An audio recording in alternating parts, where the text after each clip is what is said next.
आम्ही थांबणार नाही। दरम्यान बारामतीकडे निघालेल्या लक्ष्मण हाकेंचा नीरा इथं मोठा सत्कार करण्यात आला। विशेष म्हणजे इथे हाके यांचा सत्कार काही मराठा समाज बांधवांनी केला।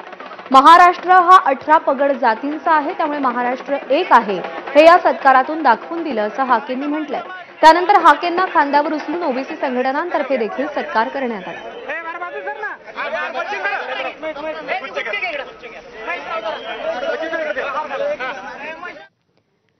जिंतूर नांदेड महामार्गावरील येळी फाट्यावरती ओबीसी समाज बांधवांनी रास्ता रोको आंदोलन केलं। मराठा आरक्षणासाठी लागू केलेल्या हैदराबाद गॅझेटियरचा शासन निर्णय रद्द करावा, न्यायमूर्ती संदीप शिंदे यांच्या नेतृत्वात गठीत केलेली समिती रद्द करावी, या मागणीसाठी हे आंदोलन करण्यात आलं। या आंदोलनात मोठ्या प्रमाणात ओबीसी समाज बांधव सहभागी झाले होते।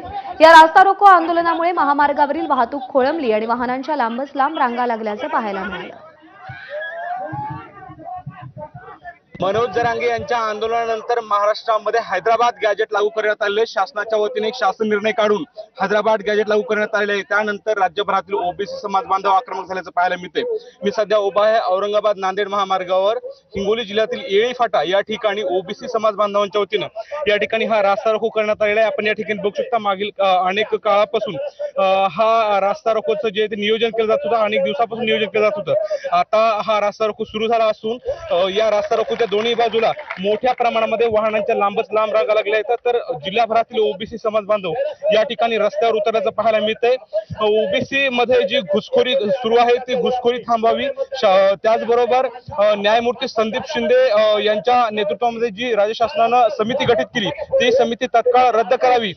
2 दिवसापूर्वी काढलेला राज्य शासनानं जो हैदराबाद गॅजेटचा शासन निर्णय आहे तो रद्द करावा, यासह आणि यासारख्या विविध मागण्यांसाठी ओबीसी समाज बांधवांच्या वतीनं हा रास्ता रोको करण्यात येतोय।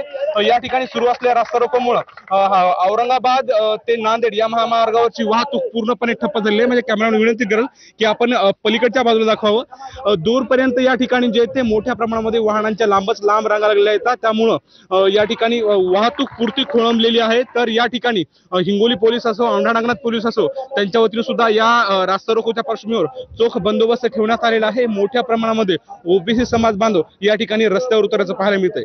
माधव दिपके, एबीपी माझा, येळी फाटा, हिंगोली। तर मराठा समाजाचा सरसकट ओबीसीत समावेश झाला नसल्याचं सांगितलं जात असलं तरी जरांगेंना मात्र हे मान्य नाही। मराठ्यांना सरसकटच आरक्षण मिळालंय।